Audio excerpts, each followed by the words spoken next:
এই যে জামাই জামাই ছাড়ো আরে আপনি এখানে গেলেন জানেন দেখে এই যে এটা লাগে আমি আর শান্তি পাই না তা ভাবি যান হ্যাঁ আল্লাহ হাফেজ এত কিসের ব্যাপার কি হয়েছে তুমি বলো না আরে একা বসে আছি তাই শুনলাম ভাবি জামাই কি করে না করে এই আলাপ করলাম এখন আল্লাহ তাআলা বাদ দাও এখন ঘটনা হচ্ছে যে রাইতে যে বাইক দিলে হ্যাঁ হ্যাঁ। ঠিক ওইভাবে আমার লাগবে আমার দাও তুই কি পাগল হয়ে গেছিস নাকি হ্যাঁ কে? তোর ভাই আমার জামাই ও যখন নিচে যা আসা তাই আমি দিব তোরে তাই দিব নাকি ও ভাই সেবা আমি পাবো না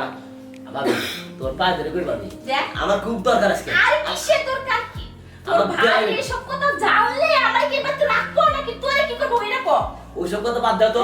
আগে আমার এখন দরকার তুমি এখন আমার দাও এত কথা কও কিসে তুমি মনে হচ্ছে পাগল হয়ে গেছিস বুঝছো পাগল না হলে সেই কথাটা কইছ না তুই কি দেখাইলি কার কি দেখাইছিস তুই আমার কাছে সেই জিদ্দুটা ধরলি না না হ্যাঁ? আমি তো পাগল হয়েছি পাগল তো মুই কারণ এখন তো আমার দরকার আমি এখন উম্মত পাগল আমার না দাও তো দেখ, ঠান্ডা হবো না আরে তুই আমার দেওয়ার তোরে কি হলো তুমি জামাই সাথে কি দেওয়ার দেওয়া যায় নাকি অবশ্যই আমার দেওয়া। জামাই তোর ভাই আমার জামাই লাগে আমার বিয়ে করছে তার হক আছে আমি যখন যা আছে আমি দেওয়া পাবো হুম। তোরা তো সবসময় দেওয়া পারবো না শোনো ভাবি এত কিচ্ছা কাহিনী কই না এত কিচ্ছা কাহিনী শোনার দরকার নাই তুমি দেওয়ার দিবার পারবে না সেটা আবার কি কি কথা তুমি যেভাবে বাইক দিছো মনে করো ঠিক ওইভাবে আমার ডেলিভারি দেখ, আমি কইলাম তোর পারবো তুই এত দরকার হক তোর ভাইরে কয়ে তোর আমি বিয়ে করে দিতেছি তারপরে আমার কাছে ঘেরে ঘেরে করিস না তো আমার ভালো লাগে না আমার ঠিকানা আমার দরকার নাই আমি তোমার ঠিকানা নেবো আজ তোমার না নিয়ে সার মনে পাবি